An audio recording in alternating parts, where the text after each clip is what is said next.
ہر قسم کے روحانی جسمانی مسائل اور وظائف کے لیے پیر اقبال قریشی چینل کو سبسکرائب کریں۔ پیر اقبال قریشی۔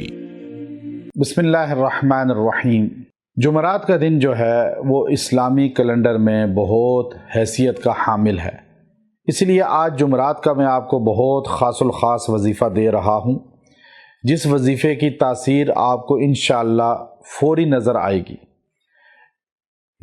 جمعرات کا دن جو ہے آپ صلی اللہ علیہ وسلم پر امت کے اعمال پیش ہوتے ہیں، اور انسان کے اعمال آپ صلی اللہ علیہ وسلم کے سامنے پیش ہوتے ہیں، اور آپ علیہ السلام کو بتلایا جاتا ہے فلاں ابن فلاں کے یہ اعمال ہیں۔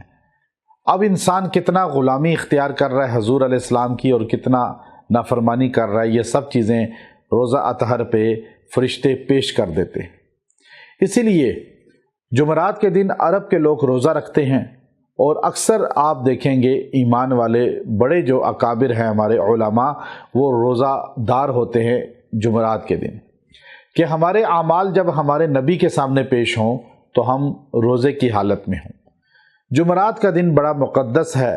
جمعرات کا دن جو ہے، اس دن میں اللہ تبارک و تعالی نے انسان کو بہت نعمتیں عطا فرمائی ہیں، اور ان دنوں میں اللہ سے لے بھی سکتا ہے۔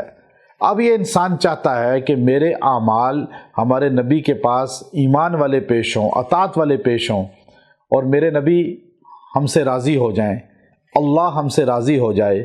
تو اللہ تبارک و تعالی کی یہ صفاتی نام آپ کثرت سے پڑھیں۔ امام غزالی رحمۃ اللہ علیہ نے لکھا کہ جو انسان جمعرات کے دن ظہر کی نماز میں یہ وظیفہ پڑھتا ہے، اللہ تبارک و تعالی اس کو دنیا میں بھی عزت والا بنا دیتے ہیں، اور حضور علیہ السلام کی آنکھوں میں بھی، یعنی آپ علیہ السلام کی بارگاہ میں بھی عزت والا بنا دے گا۔ اللہ اور رسول کے سامنے بھی عزت والا ہو جائے گا، اور مخلوق کے سامنے بھی عزت والا ہو جائے گا، اور وہ خوش قسمت انسان ہے جو اللہ رسول کے سامنے عزت والا ہو جائے، چونکہ اصل عزت تو اللہ رسول کے سامنے ہے، اور مخلوق کے سامنے عزت والا تب ہوگا جب اللہ رسول کے سامنے عزت والا ہوگا۔